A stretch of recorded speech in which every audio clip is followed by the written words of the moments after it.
Hello everyone. मैं स्वागत करती हूँ आप सभी लोगों का आपके अपने चैनल जीएस बस शुभा में। तो कैसे हैं आप सभी लोग? मैं आशा करती हूँ आप सब लोग बहुत अच्छे होंगे, एकदम स्वस्थ होंगे। तो चलिए गाइज, अब आज की क्लास पर आते हैं। जैसे कि आप लोगों को पता ही है, पॉलिटी में जो हमारा नया जो टॉपिक स्टार्ट हुआ था उसका नाम क्या है?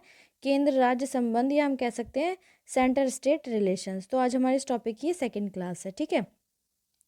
तो अब तक जितनी भी क्लासेस हो चुकी हैं इस टॉपिक से रिलेटेड या अदर जो भी टॉपिक्स हैं, जिन लोगों ने नहीं किए हैं तो प्लीज़ आप एक बार उन क्लासेस को ज़रूर कीजिएगा, ठीक है। चलिए, अब हमने जो लास्ट क्लास में हमने क्या पढ़ लिया था? लास्ट क्लास में हमने थोड़ा ये जाना कि केंद्र और राज्य के संबंध में, मतलब एक तरीके से इंट्रो जाना। उसमें ये पढ़ा था हमने कि इस दोनों के जो विधायी संबंध होते हैं, प्रशासनिक संबंध होते हैं और वित्तीय संबंध होते हैं। तो अब हम क्या पढ़ रहे हैं? अब हम पढ़ रहे हैं विधायी संबंधों के बारे में। किसके बारे में? विधायी संबंध। मतलब जो विधायी संबंध होते हैं केंद्र और राज्यों के बीच में, वो किस किस प्रकार से होते हैं। तो उसमें भी हमने विधायी संबंध के अंदर हमने ये पढ़ा था कि केंद्र और राज्य जो होते हैं, वो जो केंद्र और राज्य विधान का क्षेत्र विस्तार, मतलब क्षेत्रीय विस्तार किस प्रकार से है केंद्र और राज्य का, वो हमने कल की क्लास, मतलब कल की नहीं, सैटरडे वाली क्लास में हमने, जो लास्ट क्लास हुई थी हमारी पॉलिटी की, उसमें कर लिया था। ओके, तो आज हम क्या पढ़ने वाले हैं उस पर आते हैं। चलिए, तो आज जो हम पढ़ने वाले हैं, आज हम क्या पढ़ने वाले हैं? आज हम पढ़ने वाले हैं विधायी विषयों का बंटवारा। मतलब जो विधायी विषय होते हैं, इन दोनों का बंटवारा किस प्रकार से होता है केंद्र और राज्य के बीच में, ठीक है। चलिए, तो इसमें क्या कहा गया है? इसमें बताया गया है कि संविधान ने 7वीं अनुसूची में केंद्र एवं राज्यों के बीच विधायी विषयों के संबंध में त्रिस्तरीय व्यवस्था की है। अब जो संविधान है हमारा, जो कॉन्स्टिट्यूशन है, उसकी जो 7वीं अनुसूची है, क्या है? जो 7वीं अनुसूची है, 7th शेड्यूल है। तो उसमें क्या किया गया है? उसमें केंद्र और राज्य के बीच में विधायी विषयों के संबंध में त्रिस्तरीय व्यवस्था की है। मतलब 3 स्तरीय व्यवस्था की है। वो व्यवस्था कौन सी है? जो पहली सूची है उसको हम संघ सूची बोलते हैं। देन सेकेंड सूची है उसको हम राज्य सूची, और लास्ट वन इज समवर्ती सूची, जो हमारी तीसरी सूची है। तो अब ये सूची क्या होती है? इन सूचियों में क्या रहता है? मतलब जो विधायी विषय हैं, ये वैसे मैंने पहले हम पढ़ चुके हैं, हमने सूचियों के बारे में पढ़ लिया है, बट बार बार जब हम कोई टॉपिक पढ़ते हैं तो उसमें जो चीज़ें आती हैं वो भी तो हमारे लिए पढ़नी ज़रूरी होती है। इससे ये है कि हमारा रिवीजन भी हो जाता है। ओके, तो चलिए, तो सबसे पहले हम संघ सूची के बारे में जानेंगे। तो हमारी जो संघ सूची होती है, मतलब जो विधायी विषय हैं, तो केंद्र और राज्य के बीच में कैसे बंटवारा है? तो सबसे पहले आती है संघ सूची। तो संघ सूची क्या है? संघ सूची से संबंधित किसी भी मसले पर कानून बनाने की संसद की विशिष्ट शक्ति प्राप्त है। मतलब जो संघ सूची है उससे संबंधित किसी भी मसले पर, कोई भी मामला हो, कोई भी मसला हो, उस पर क्या है? संसद को कानून बनाने की, क्या बनाने की? कानून बनाने की संसद को विशिष्ट शक्ति प्राप्त है, ठीक है। इस सूची में इस समय 98 विषय हैं। एट प्रेजेंट 98 सब्जेक्ट्स हैं इस सूची में। मूलतः जब स्टार्टिंग में हमारा संविधान बनकर तैयार हुआ था उस टाइम 97 थे, मतलब 97 थे। अब विषय कौन कौन से? जैसे रक्षा हो गया, मतलब थोड़े ही हैं, थोड़े ही बता रही हूँ, पूरे 97 तो नहीं, बट बता रही हूँ कि कौन से विषय, जैसे रक्षा हो गया, बैंकिंग हो गया, विदेशी मामले हो गए, मुद्रा, आणविक ऊर्जा, बीमा, संचार, केंद्र राज्य व्यापार, वाणिज्य, जनगणना, लेखा परीक्षा आदि। तो ये सब विषय किसके अंदर आते हैं? संघ सूची के अंदर आते हैं। ओके, तो जो क्वेश्चन आता है ना, क्वेश्चन ऐसे आ जाता है कि जो हमारी संघ सूची है उसमें कितने विषय हैं, तो इस तरीके से क्वेश्चन आ जाता है। या मूलतः मतलब स्टार्टिंग में जो हमारा कॉन्स्टिट्यूशन बनकर तैयार हुआ था तब कितने विषय थे, तो इस तरीके से आ जाता है। ओके, चलिए नेक्स्ट। नेक्स्ट क्या आता है हमारा? नेक्स्ट आता है हमारा राज्य विधानमंडल को सामान्य परिस्थितियों में राज्य सूची में शामिल विषयों पर कानून बनाने की शक्ति प्राप्त है। अब जो राज्य की जो विधानमंडल है उसको क्या है? जो सामान्य परिस्थिति है उसमें जो राज्य सूची है, राज्य सूची में जो शामिल विषय हैं उस पर कानून बनाने की शक्ति प्राप्त है। देखो, संघ सूची तो हो गई केंद्र से संबंधित, और जो राज्य सूची है वो किससे संबंधित है? वो राज्य से संबंधित है। तो राज्य सूची में कौन कानून बनाएगा? राज्य सूची में राज्य की जो विधानमंडल है वो कानून बनाएगी। ओके, चलिए, तो इस समय 59 विषय हैं राज्य सूची के अंदर, और मूलतः 66 थे। जैसे सार्वजनिक व्यवस्था, अब वो विषय कौन से? जैसे सार्वजनिक व्यवस्था हो गया, जो राज्य पुलिस हो गई, जन स्वास्थ्य हो गया, सफाई, कृषि, जेल, स्थानीय शासन, मत्स्य पालन, बाजार आदि। तो ये सब जो टॉपिक्स हैं ये सब जो हैं ये सब राज्य सूची के अंदर आते हैं। किसके अंदर आते हैं? ये सब राज्य सूची के अंदर आते हैं। ठीक है, चलिए नेक्स्ट आता है हमारा समवर्ती सूची। नेक्स्ट आता है, क्या आता है? समवर्ती सूची। तो समवर्ती सूची क्या है? समवर्ती सूची के संबंध में संसद एवं राज्य विधानमंडल दोनों कानून बना सकते हैं। जो समवर्ती सूची होती है उसमें क्या है, उसमें संसद भी कानून बना सकती है और राज्य की जो विधानमंडल है वो भी कानून बना सकती है। मतलब संघ सूची में केंद्र, राज्य सूची में राज्य, और जो समवर्ती सूची है उसमें दोनों, बोथ। ठीक है, तो इस सूची में इस समय 52 विषय हैं, मूलतः 47 थे। तो इस सूची में एट प्रेजेंट कितने सब्जेक्ट्स हैं, कितने विषय हैं? 52। जैसे आपराधिक कानून प्रक्रिया, सिविल प्रक्रिया, विवाह तथा तलाक या एवं तलाक, जनसंख्या नियंत्रण और परिवार नियोजन। ठीक है, बिजली, श्रम कल्याण, आर्थिक एवं सामाजिक योजना, दवा, अखबार, पुस्तक एवं छापा प्रेस एवं अन्य। तो ये सब किसके अंदर आते हैं? ये समवर्ती सूची के अंदर आते हैं। अब आगे इसमें क्या बताया गया है कि 42वें संशोधन अधिनियम 1976 के तहत 5 विषय को राज्य सूची से समवर्ती सूची में शामिल किया गया। अब क्या हुआ, 1976 में क्या संशोधन हुआ, अमेंडमेंट हुआ। तो कौन सा अमेंडमेंट था? 42वां अमेंडमेंट था। तो क्वेश्चन आ जाता है ये, ठीक है, तो ध्यान रखना, इसलिए फोकस कर रही हूँ इस क्वेश्चन पर। तो जो 42वां संशोधन अधिनियम आया था, या 42वां हम कह सकते हैं जो अमेंडमेंट हुआ था 1976 में, तो 5 विषय थे। उससे पहले वो 5 विषय राज्य सूची में थे, बट बाद में उसको समवर्ती सूची में शामिल कर लिया। अब वो विषय कौन से, ऐसे भी आ सकता है, इन 5 विषयों के बारे में पूछ सकता है।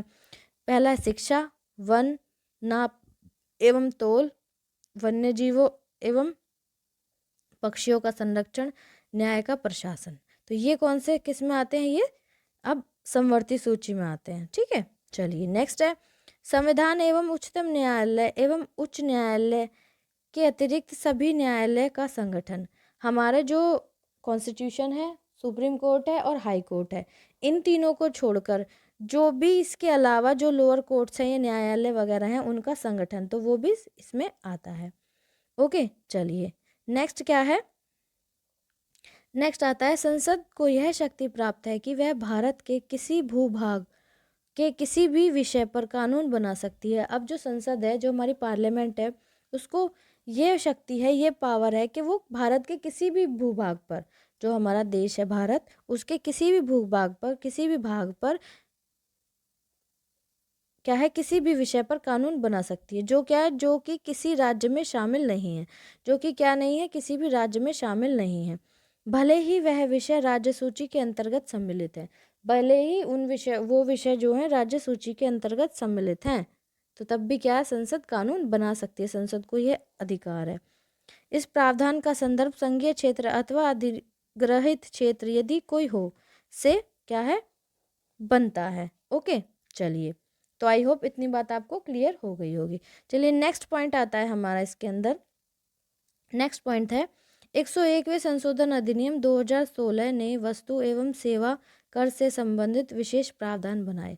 अब 101वां हमारा अमेंडमेंट हुआ था 2016 में, तो इसमें क्या हुआ, वस्तु और जो सेवा कर हैं, ठीक है, तो उससे संबंधित विशेष प्रावधान बनाए। तो आगे कहा गया है, इसी अनुसार संसद तथा राज्य विधायिका को संघ अथवा राज्य द्वारा अधिरोपित वस्तु एवं सेवा कर के विषय पर कानून बनाने का अधिकार है। तो इसी के अनुसार क्या है, जो संसद है और जो राज्य विधायिका है, विधायकों को जो संघ और साथ ही साथ जो राज्य द्वारा जो अधिरोपित वस्तु हैं और सेवा कर हैं, इन विषयों पर कानून बनाने का भी अधिकार है।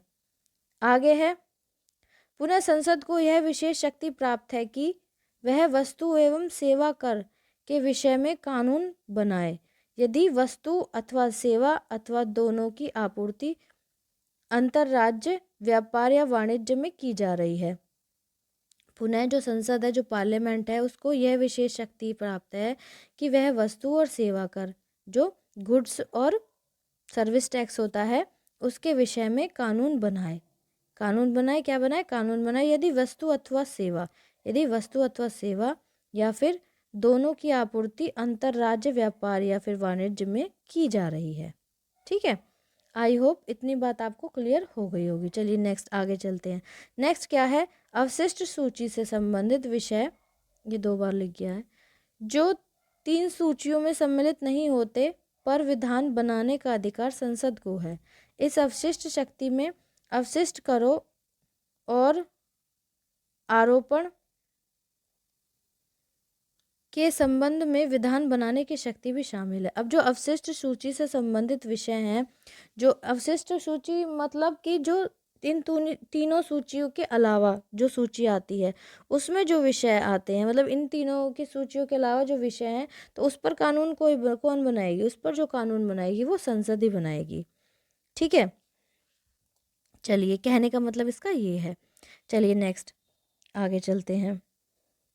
आगे है, इस तरह स्पष्ट है कि विधायी एकता के लिए आवश्यक राष्ट्र महत्व के ऐसे मामलों को संघ सूची में शामिल किया गया है। इस तरह यह स्पष्ट होता है कि जो विधायी एकता है उसके लिए जो आवश्यक राष्ट्र महत्व हैं के ऐसे मामलों को संघ सूची में शामिल किया गया है। ठीक है, आगे आगे इसमें कहा गया है कि क्षेत्रीय एवं स्थायी महत्व एवं विविधता वाले विषयों को राज्य सूची में रखा गया है। अब जो क्षेत्रीय और जो स्थायी महत्व है और जो विविधता वाले विषय हैं उनको राज्य सूची में रखा गया है। जिन विषयों पर संपूर्ण देश में विधायिका की एकरूपता वांछनीय है, जिनमें क्या है, जिन विषय में क्या है, जो संपूर्ण देश है उसकी विधायिका की एकरूपता वांछनीय है परंतु अनिवार्य नहीं है, बट मैंडेटरी नहीं है। ठीक है, चलिए उन्हें समवर्ती सूची में रखा गया है। उनको कहाँ रखा गया है, उनको समवर्ती सूची में रखा गया है। इस तरह संविधान अनेकता में एकता की अनुमति देता है। तो इस तरीके से जो हमारा भारतीय संविधान है, जो हमारा इंडियन कॉन्स्टिट्यूशन है, वो हमको क्या देता है, अनेकता में एकता की अनुमति देता है। ठीक है, चलो अब आगे चलते हैं। आगे इसमें क्या बताया गया है, अमेरिका में क्या है, मतलब मैं जो पढ़ा रही हूँ वो सारा आपको, अब देखो विधायी विषय है उनका बंटवारा किस तरीके से होता है तो पता हो जाएगा ना, तो आगे फिर रटने की ज़रूरत नहीं पड़ेगी। जैसे ये रट देते हैं ना कि संघ सूची में कितने विषय हैं, राज्य सूची में कितने विषय हैं, समवर्ती सूची में, इससे क्वेश्चन आएगा। अरे एक बार डिटेल में पढ़ लो अगर आप, तो फिर आपको रटने की ज़रूरत ही नहीं पड़ेगी। आपको सारी चीज़ें जब एक प्रॉपर वे में आपने डिटेल में पढ़ी हुई हैं तो इन चीज़ों को रटने से क्या फ़ायदा। अगर स्टार्टिंग में आपको तैयारी करनी है तो बेसिक से ही आपको पढ़ना ज़रूरी है, चाहे आपको कितना भी टाइम लगे। ठीक है, चलिए अब अपने सब्जेक्ट पर आते। तो अमेरिका में जो संघीय सरकार है उसकी क्या है, शक्तियाँ संविधान में निहित है। अमेरिका के अंदर जो संघीय सरकार है उसकी शक्तियाँ किस में निहित है, संविधान में निहित है, तथा अवशिष्ट शक्तियाँ राज्यों को प्रदत्त या प्रदान की गई हैं। और जो अवशिष्ट शक्तियाँ हैं वो किसको प्रदान की गई हैं, वो राज्य को प्रदान की गई हैं। ऑस्ट्रेलियाई संविधान में भी अमेरिका की तरह शक्तियों के एकल वर्णन की प्रकृति को अपनाया गया है। अब जो ऑस्ट्रेलियाई संविधान है उसमें भी क्या किया गया है, अमेरिका की तरह जो शक्तियाँ हैं, शक्तियों के जो एकल वर्णन है उसकी प्रकृति को अपनाया गया है। साथ ही साथ आगे क्या कहा है, कनाडा में शक्तियों के आवंटन की दोहरी प्रकृति है। अब कनाडा के अंदर जो पावर्स हैं, जो शक्तियां हैं, उनके जो आवंटन है उसकी जो प्रकृति है वो दोहरी है, अर्थात संघीय और प्रांतीय तथा अवशिष्ट शक्तियां केंद्र में निहित है। तो उसमें क्या है, जो संघीय और जो प्रांतीय शक्तियां हैं और संघीय और प्रांतीय तथा जो अवशिष्ट शक्तियां हैं वो किस में निहित हैं, वो केंद्र के अंदर निहित है, सेंट्रल के अंदर निहित है। ठीक है, तो आई होप इतनी बात आपको क्लियर हो गई होगी। चलिए अब आगे चलते हैं। आगे इसमें कहा गया है कि भारत सरकार अधिनियम 1935 त्रिस्तरीय महत्व के मामले की व्यवस्था करता है, अर्थात जो संघीय, प्रांतीय और समवर्ती है। ठीक है, चलिए आगे आगे इसमें क्या बताया गया है, आगे बताया गया है कि वर्तमान में संविधान इस अधिनियम के मामले को एक अंतर के साथ अपनाता है। वर्तमान में जो हमारा संविधान है वो इस अधिनियम के मामले को एक अंतर के साथ अपनाता है। किसके साथ, एक अंतर के साथ अपनाता है। खास शक्तियां उस समय न तो संघीय विधायिका को दी गई न प्रांतीय विधायिका को, बल्कि भारत के गवर्नर जनरल को दी गई। जो खास शक्तियां थीं वो ना तो संघीय विधायिका को दी गई ना ही प्रांतीय विधायिका को, बल्कि जो गवर्नर जनरल है भारत के उनको दी गई। इस मामले में भारत ने कनाडा पद्धति को अपनाया। मतलब इस मामले में जो भारत है उसने जो कनाडा देश है उसकी पद्धति को अपनाया। ठीक है, चलिए आई होप इतनी बात आपको क्लियर हो गई होगी। चलिए नेक्स्ट हमारा क्या आता है, नेक्स्ट आता है संविधान में संघ सूची को राज्य एवं समवर्ती सूची से ऊपर रखा गया। अब जो हमारा संविधान है, जो कॉन्स्टिट्यूशन है, उसमें जो संघ सूची है उसको राज्य और जो समवर्ती सूची है उनसे ऊपर रखा गया है। जो केंद्र से संबंधित है उस सूची को ऊपर रखा गया है और समवर्ती सूची को राज्य सूची से ऊपर रखा गया है। और जो समवर्ती सूची है जो जिसमें दोनों ही कानून बना सकते हैं उसको राज्य सूची से ऊपर रखा गया है। संघ सूची एवं राज्य सूची के बीच बंटवारा होने की स्थिति में संघ सूची मान्य होगी। अगर संघ सूची और राज्य सूची में उन दोनों के बीच में टकराव होने की स्थिति में, सॉरी गलत, बंटवारा गलत बोल दिया, टकराव होने की स्थिति में जो संघ सूची है ना वो मान्य होगी। ठीक है, चलिए यही व्यवस्था संघ सूची व समवर्ती सूची के मामले में भी स्थिति होगी। मतलब यही जो व्यवस्था है वो संघ सूची और समवर्ती सूची के मामलों में भी आती है। समवर्ती एवं राज्य सूची में संघर्ष की स्थिति पर पूर्व वाली मान्य होगी, पूर्व वाली ही मान्य होगी, मतलब समवर्ती सूची ही मान्य होगी। ठीक है, चलिए नेक्स्ट आगे चलते हैं। आगे क्या कहा गया है कि यदि समवर्ती सूची के किसी विषय को लेकर केंद्रीय कानून एवं राज्य कानून में संघर्ष की स्थिति आ जाए, जो समवर्ती सूची है तो उसके किसी भी विषय को लेकर जो केंद्र कानून है और जो राज्य कानून है उनमें संघर्ष की स्थिति आ जाए, मतलब संघर्ष हो जाए, ऐसी कोई कंडीशन आ जाए, तो जो केंद्रीय कानून है, केंद्रीय कानून राज्य कानून पर प्रभावी होगा। मतलब तो फिर माने किसकी जाएगी, जो केंद्र का कानून है। ओके, चलिए आगे क्या कहा गया है। लेकिन इसमें एक अपवाद भी है, इसमें एक एक्सेप्शन भी। वो क्या है, यदि राज्य द्वारा बनाया गया कानून राष्ट्रपति की सिफारिश के लिए सुरक्षित है और उसे राष्ट्रपति की सहमति मिल जाती है तो राज्य का कानून प्रभावी होगा, लेकिन संसद भी इस पर कानून बना सकती है। यदि क्या है कि जो राष्ट्रपति हैं उनकी सहमति मिल जाए किसी भी कानून को, या फिर वो राष्ट्रपति की सिफारिश के लिए सुरक्षित है, तो उस पर जो राज्य का कानून होगा वो प्रभावी होगा, लेकिन संसद भी इस पर क्या कर सकती है, कानून बना सकती है। ठीक है, तो ये था हमारा जो विधायी जो विषय है उसका बंटवारा। तो आई होप ये आपको अच्छे से समझ आ गया होगा। अब कल जो हम पढ़ेंगे इसमें वो राज्य क्षेत्र में जो संसदीय विधान है उनके बारे में पढ़ेंगे। ठीक है, फिर उसके बाद हम राज्य की जो विधानमंडल है उस पर केंद्र का नियंत्रण किस तरीके से है उसके बारे में जानेंगे। फिर उसके बाद हमारा दूसरा आ जाएगा प्रशासनिक संबंध। ऐसी ऐसी हम ये पढ़ते चलेंगे। ठीक है, तो आज की क्लास इतनी ही थी। क्लास आपको कैसी लगी कमेंट में ज़रूर बताइएगा। अगर अच्छी लगी तो प्लीज़ क्लास को लाइक ज़रूर कीजिएगा और बच्चों तक भी शेयर कीजिएगा ताकि और लोग भी चैनल से जुड़ सके और डिटेल में जीएस पढ़ सके। सॉरी, अगर आप इस चैनल पर नए हैं, पहली बार आए हैं, तो प्लीज़ चैनल को सब्सक्राइब ज़रूर कीजिएगा और बेल आइकन को प्रेस कीजिएगा ताकि जब मैं वीडियो अपलोड करूँ तो आप लोगों तक नोटिफिकेशन आ जाए और आप लोग अपनी पढ़ाई को कंटिन्यू कर सकें। सो आज के लिए इतना ही, अब मिलते हैं कल की क्लास में, तब तक के लिए थैंक यू वेरी मच।